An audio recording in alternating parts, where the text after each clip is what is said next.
Maqaa kan koo yeroodhaaf iccitii godhachuun barbaada. Yeroo seenaa kana isiniif himu sammuu kootu na jeeqama. Maal akkan godhu hin beeku, dhalachuu koottiyyuu baay'ee tokkon jibbaa.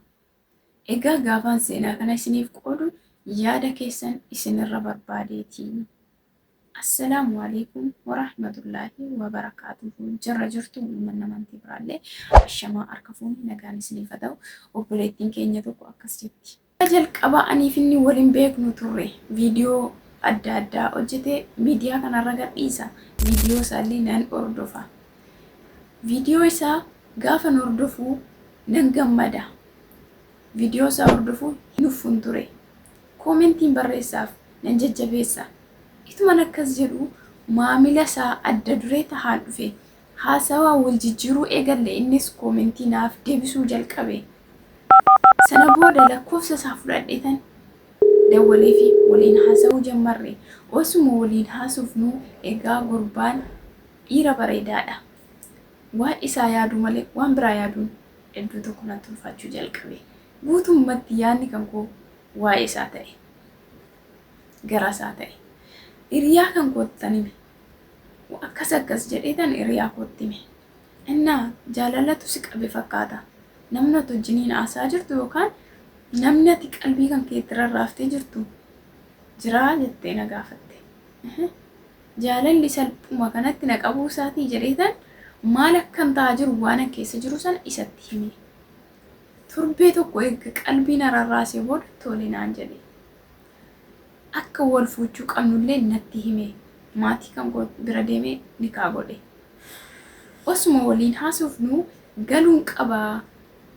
Silkiidhaan waan waa'ee jaarsaaf jaartii dubbachuu hin feeneef galuun qabaa jedheetan murteesse. Innaa isattis nan hime. Maal jettaa galuufani jedheetan isatti hime. Tolee natti tolaa naan jedhe. Mana kiraa nuu fuudhee mi'a itti nuu bibbitee fo'aa godhee na eege. Simannaa nama alarraa gara biyyaa galuuf godhamullee akkanaaf taasisaa jiru natti hime. Egaa madaamii kan kottan hime.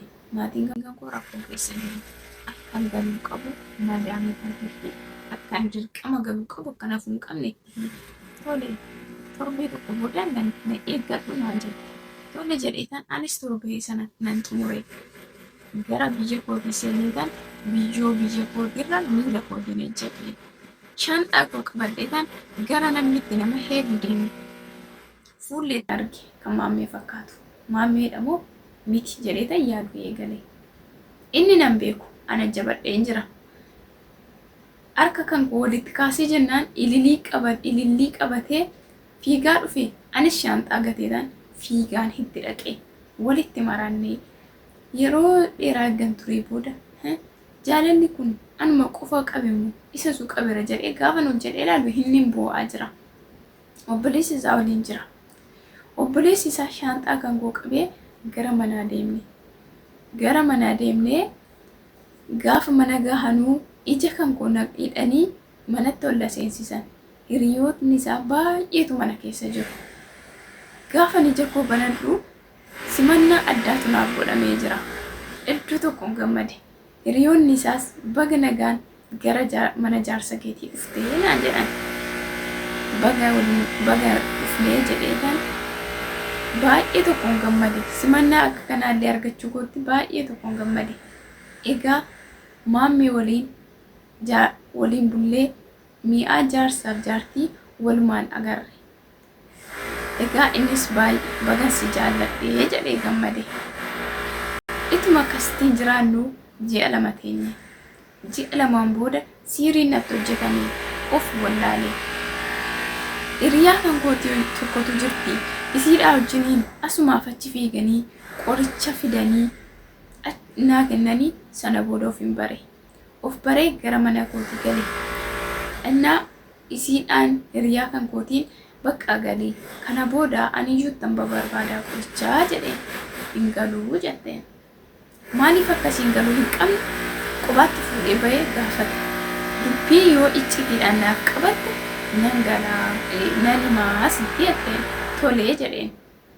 Inni garuu viidiyoo waraabe. Yoo jaarsa lammaffaa nan godhattu taate ofiin ajjeesaa jetteen. viidiyoo isirraa waraabe kana fidee natti agarsiisa. Viidiyoo waraabamu argitee jennaan kiloriksii dhugdee hospitaala galte baay'ee tokko dhukkubsatte. Jaarsa koo dhiisuuf isaaf jechaan kaayyoo koo addaan kutee biyya namaatii gale. Isiinis hiriyaadha kooti baay'ee tokko dhukkubsataa jirti. Ergi of bartee booda dhiifama ani jaarsa kan kee sirkatti qabu barbaadee miti. Jaalalli isarraa na qabeeti malee jaaladheetu hin taane dirqama jaalalli isarraa na qabnaan haadha manaa lammaffaa akka inni na godhate isarra barbaade malee jettee.